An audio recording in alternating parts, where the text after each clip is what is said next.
อยู่ครบ3 เดือนญาติโยมนะ3 เดือนกรกฎาสิงหากันยาตุลาบนจะออกพรรษานะในช่วงเข้าพรรษานี้ก็เป็นโอกาสดีญาติโยมโอกาสที่เราจะได้ทำบุญสุนทานอย่างตะวานี้เป็นวันอาสาฬหบูชาเป็นวันพระศีลใหญ่เป็นวันพระวันศีลใหญ่ตอนเจ้าเขาก็ไปตานกัวเข้ากันเข้าหรือแก่ตัวเจ้าประสงค์อุทิศ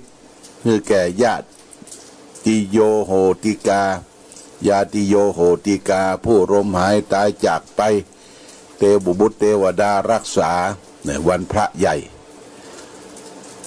ตอนบ่ายตัวเจ้าเพิ่งเอาไปรวมกันที่อุโบสถเรียกว่าไปฟังพระปาฏิโมกข์ญาติโยมนะ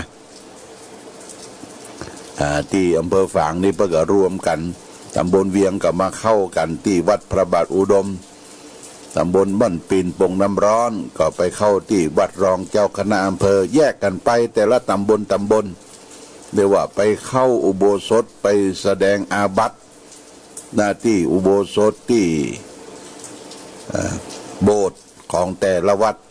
แต่ได้กำหนดกันวันนี้ก็จะได้อธิษฐานเข้าพรรษาในญาติโยมนะเข้าพรรษาของแต่ละวัดวาอารามแต่ว่านี้การไปวัดก็เปลี่ยนรูปแบบไปญาติโยมรูปแบบญาติโยมหลังจากที่เราได้รับผลกระทบจากโควิด-19 ที่เข้ามาระบาดระลอก3ระลอกนี้สำคัญนั่นก็เพราะว่ามีคนเจ็บคนป่วยคนตายนักญาติโยมนะต้องระมัดระวังที่ระมัดระวังก็คือญาติโยมได้เตรียมผ้าปิดมุกปิดจมูกปิดปากแล้วก็มีเจลล้างมือแล้วคัดกรองกันไปอสม.ก็เป็นเจ้าหน้าที่อาสาสมัครสาธารณสุขประจำหมู่บ้านก็ไปทำหน้าที่ของแต่ละชุมชนแต่ละหมู่บ้านคัดกรองทางวัดพระบาทอุดมตอนเจ้าตะวานี้ก็มีการทำบุญตักบาตรเสร็จแล้วก็มีการฟังพระธรรมเทศนานึ่งกันแรกของโลกก็คือธรรมจักรกับปวัตนสูตรเทศกันเดียวญาติโยมจบเวลา9 โมงเก่งจบเรียบร้อยรับปอนรับหยังตูเจ้าประสงค์ไปพิจารณาอาหารก็คือเอาบาตรไปรับเอาอาหารสำรับกับข้าวบาตรไผ่บาตรมันฉันเฉพาะในวันพระวันศีลเนี่ยเอาไว้ฉันกลางวันฉันเพลเหลือนั้นก็มอบหมายให้ญาติโยมที่ไปวัดได้ร่วมรับประทานอาหารที่ศาลาการประเรียนเหลือจากนั้นก็ยังติดไม่ติดเบอร์ไปที่บ้านที่จองก็ได้รับอนุญาตจากตูเจ้าประสงค์แล้วนั่นก็บ่ฮื้อมันเหลือญาติโยมบ่ฮื้อมันเหลือเก็บไว้ของบูดของเน่าของเก่าของเกลืออันนี้เป็น New Normal คือการปฏิบัติแบบรูปใหม่ในช่วงที่โรคภัยไข้เจ็บเข้ามาเบียดเบียนตอนบ่ายก็บ่มีการฟังธรรมละญาติโยมตอนบ่ายก็มีการฟังธรรมคือเขาฟังกันตอนเจ้าศีลหน้าก็เหมือนกันศีลหน้าเนี่ยเดือน10 แรม 8 ค่ำทำบุญตักบาตรตอนเจ้าแล้วก็ได้ฟังธรรมบัญญาวเท่าใดทำกล้อมทำสอนพระเนนก็จะได้มาเทศน์ให้ญาติโยมทั้งหลายรับทราบรับฟังก็เสร็จประมาณสัก9 โมงครึ่งญาติโยมนะนี่ก็เสร็จไปเข้าพรรษาปี2564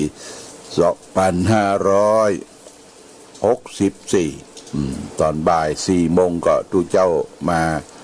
ลงโบสถเข้าโบสถเสร็จไปเรียบร้อยนี่ผ่านพ้นไปญาติโยมท่านสาธุชน ทางสำนักงานพระพุทธศาสนามหาเถรสมาคมก็เชิญชวนให้ญาติโยมได้ปฏิบัติธรรมการปฏิบัติธรรมนั้นเราก็ต้องอยู่ที่ไหนก็ได้อยู่บ้านอยู่จองอยู่เคหสถานอยู่ห้างโต๊ะห้างนาอยู่สถานที่ทำงานการปฏิบัติธรรมคือการทำความดีนะทำความดีโดยการตานรักษาศีลภาวนาตานี่ตานที่ไหนก็ได้แต่รักษาศีลเนี่ยนะสมเด็จพระสังฆราชก็บอกว่าคนเฮาจะมีความสุขความเจริญรุ่งเรืองอย่างน้อยจะต้องรักษาศีลห้านี่ให้บริสุทธิ์เนี่ยจึงเกิดมีหมู่บ้านรักษาศีลห้าเกิดขึ้นทั่วไปในสมัยที่สมเด็จเจ้าประคุณสมเด็จมหาราชมังคลาจารย์รักษาการสมเด็จพระสังฆราชวัดปากน้ำภาษีเจริญ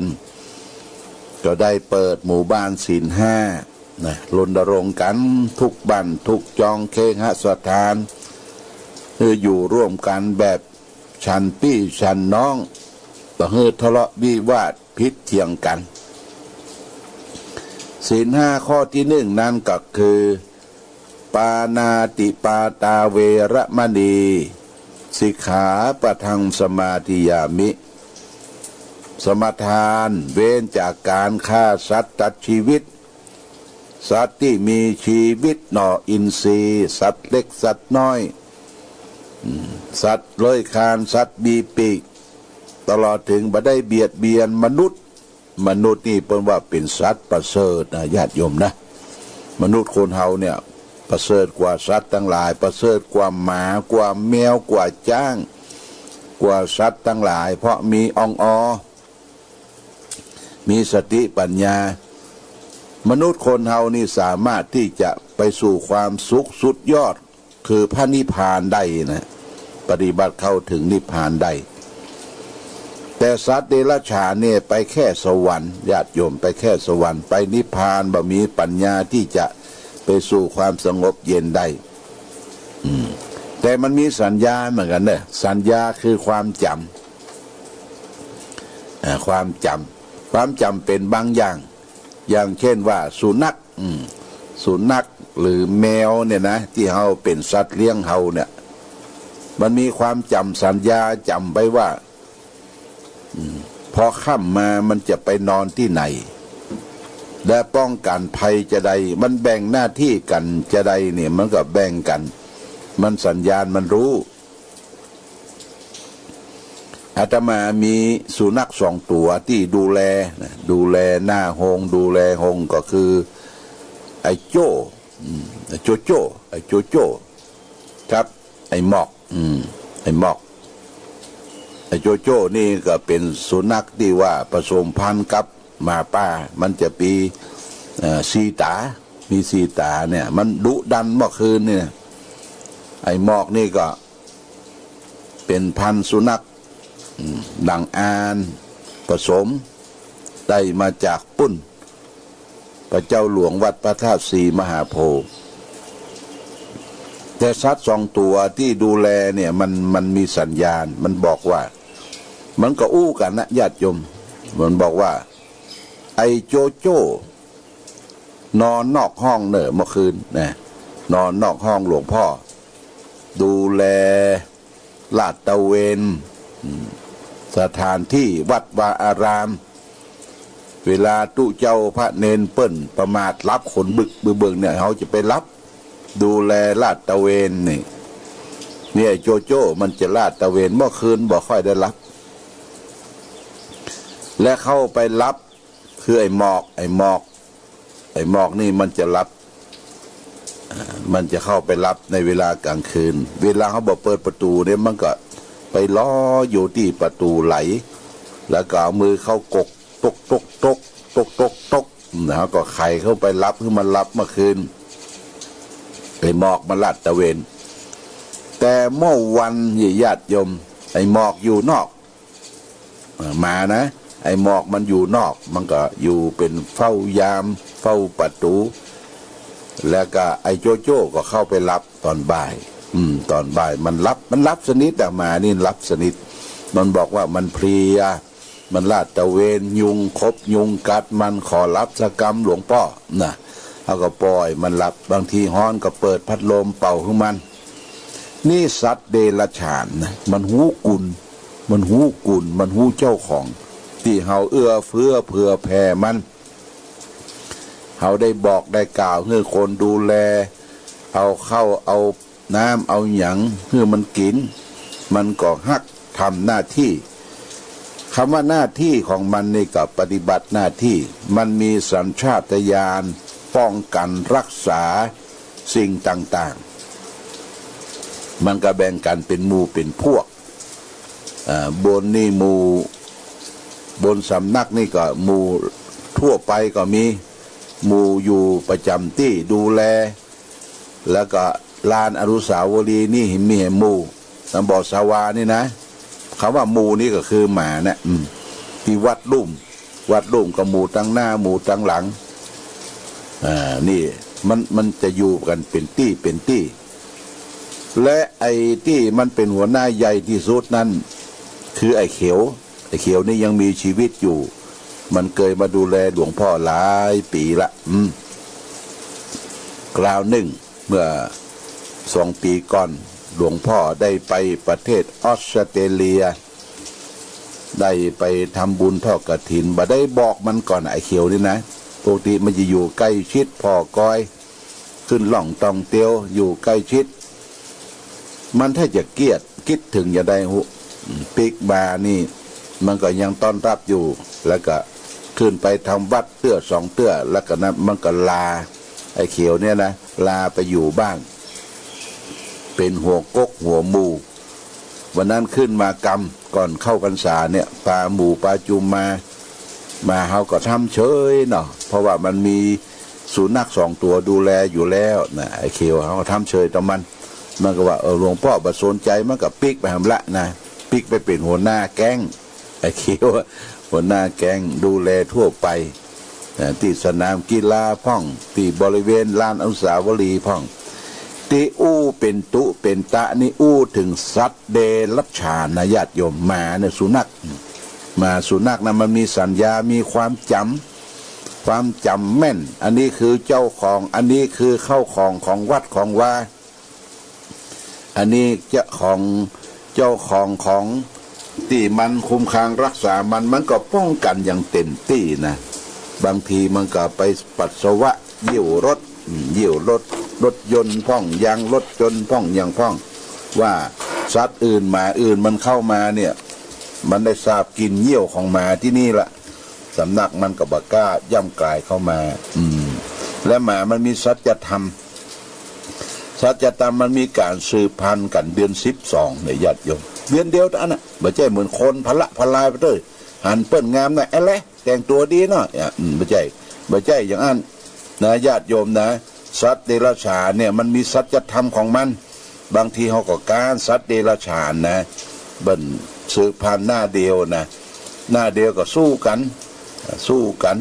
เพื่อแย่งตัวเมียกันแย่งยังกันอันนี้เป็นธรรมะนะญาติโยมนะเอาละวันนี้ก่อนจะจากกันได้มีธรรมะทางสุขใจมาฝากคือแก่ญาติโยมวันนี้ว่าเอาเรื่องมิ่งขวัญแห่งทรัพย์สินเปิดว่ามิ่งขวัญแห่งทรัพย์สินเงินทองสิ่งของต่างๆมันเป็นมิ่งเป็นขวัญอย่างเฮาพ่องเพิ่นก็บอกว่าบรรดาโภคทรัพย์สมบัติและปัจจัยแห่งการดำรงชีพทุกอย่างในโลกเนี่ยเป็นสิ่งที่คนเราต้องหาต้องทำเพราะฉะนั้นมันก็บังเกิดมีขึ้นแต่ถ้าหามาได้แล้วมันผ่านมือไปเสียโดยบ่ได้กินบ่ได้ใจเกิดประโยชน์แก่เฮาเท่าที่ควรคือทรัพย์สมบัติที่ลงทุนลงแรง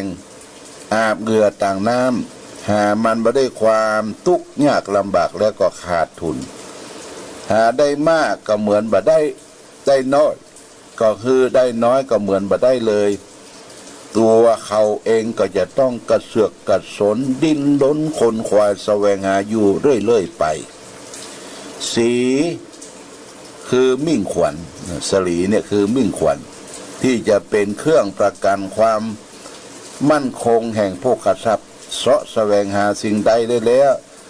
สลีหรือสีจะคุ้มครองให้มันคงอยู่บ่ให้สูญหายไปด้วยเลวคำว่าสีเนี่ยจะส่งเสริมให้สมบัติอำนวยประโยชน์แก่คนเราอย่างเต็มเม็ดเต็มหน่วยมีสลีมีสีเนี่ยไว้แล้วก็เหมือนมีสมบัติสารพัดไว้อย่างครอบครองอายุวันนะภระก็สมบูรณ์แก่เขาสิ่งที่เขาปรารถนาทุกอย่างจะไหลมาเทมาอย่างปราบปลื้มคุณงามความดีที่บุคคลประกอบแล้วบำเพ็ญแล้วอย่างถูกต้องตามทำนองครองธรรมจะสำเร็จเป็นมิ่งขวัญของชีวิตดังกล่าวฉะนั้นบุคคลผู้ต้องการสีต้องการสง่าจึงต้องรีบขนขวายบำเพ็ญคุณงามความดีทุกเมื่อและการที่จะตัดสินใจว่าอันยังเป็นคุณงามอันยังเป็นความดีนั้นต้องบ่เอาตัวเองเข้าว่าบ่เอาอารมณ์เป็นใหญ่ความดีนั้นจะต้องมีเหตุมีผลมีความดีพอและมีความบริสุทธิ์ใจเป็นรากฐานสิริโภคานะสาสโยสลีคือมิ่งขวัญเป็นที่ไหลมาแน่นอนของโภคทรัพย์นี่เป็นพุทธประสิทธิ์จากสกาตวัคสังยุตตนิกายญาติโยมนะนี่เราจะสร้างสง่าสร้างสังฆราศีจะไม่ประมาทอย่าไปประมาทที่อยู่ที่อาศัยเข้าของเงินทองเรานะญาติโยมท่านสาธุชนแต่ก่อนนี่พ่อแม่เปิ้นสอนพ่อแม่เปิ้นสอนว่าจะไปประมาทเข้าประมาทของนั่งกินข้าวตกเม็ดดึงเนี่ยญาติโยมเปิ้นว่าโอ้ก้อยเก็บก้อยเคลียจะไปย่ำเข้าจะไปประมาทเข้าของแม่ยิงนั่งกินข้าวกับพ่อกับแม่ต้องนั่งพักเพียบนะต้องนั่งพักเพียบลูกศิษย์ลูกหานั่งสอนหน้าครูบาอาจารย์ต้องนั่งพักเพียบบ่ใช่ว่าคดตะวายว่นน่ะโอ้มันตีตนเทียมท่านบ่ได้มันบ่เป็นสง่าราศีญาติโยมและสิ่งของต่างๆเครื่องใจไม้สอยอย่างเช่นว่าเพิ่นก็สอนว่าวันนี้วันจันทร์คือนุ่งเสื้อเหลืองเป็นสง่าราศีวันนี้วันอาทิตย์คือนุ่งเสื้อแดงเป็นสง่าราศีตื่นขึ้นมาคือล้างหน้าล้างตาคัดสีชวีวันแปรงฟันบ้วนปากปากมันเหม็นก็มันจะไปที่ไหนมันเหม็นเปิ้นซาปากเขาก็เนี่ยคือเป็นสง่าราศีล้างคัดสูล้างหน้าสง่าราศีตอนเช้าอยู่ที่หน้ากลางวันเปิ้นคืออาบน้ำอาบท่าแล้วก็บ่คือมันร้อนอกร้อนใจเอาอย่างแป้งกายอย่างกามาประพรมหน้าอกร่างกายให้สดชื่นเป็นสง่าราศีเมื่อคืนก่อนจะรับจะนอนถือเป็นระเบียบญาติโยมถือเป็นระเบียบเป็นกฎเป็นสง่าราศีจะเข้านอนคือล้างตีนนะล้างตีนล้างเท้าถึงแม้ว่ามันสะอาดอยู่ก็ถือว่ามันเป็นกฎเป็นระเบียบเป็นสง่าราศีล้างแล้วก็เจ็ดตีนแห้งเนี่ยแล้วก็ไปนอนไม่ใช่ว่าไปที่ไหนที่เบามาตีนมงโคกโลกตีนบนโคกโลกพออย่างรถแท็กเตอร์ญาติโยมโซนเข้าที่นอนเอาเมาบ่หู้สึกตัวเมายาเมาเหล้าเมาสะปะเหม็นกินสาบสางตื่นขึ้นมาโอ้ที่นอนบ่ไปถึงไปตากบ่ไปซักเหม็นอับเหม็นอย่างญาติโยมบ่เป็นสง่านะมันบ่เป็นสง่าราศีอันเนี้ยสง่าราศีอยู่ที่ตนตัวเฮาให้รักษาตอนเช้าอยู่ที่หน้าตอนกลางวันอยู่ที่อกตอนค่ำคืนก่อนเข้านอนอยู่ที่เท้าที่ตีนเนี่ยสง่าราศีเฮาก็อย่ามีความสุขญาติโยมและคนโบราณแต่ก่อนนี่เปิ้นไว้เก้าผมญี่ปุ่นเก้าผมอย่างต่างๆเนี่ยเปิ้นมักจะเอาดอกมาเน็บดอกเกตทวาดอก มะลิดอกอย่างใส่เก้าผมเพิ่นใส่นี่อย่างญาติโยมใส่บูชาขวนผมเก้าผมเพื่อมีสง่าราศีนะคือมีสง่าราศีเล็บตีนเล็บมือฮือตัดจะไปฮือมันด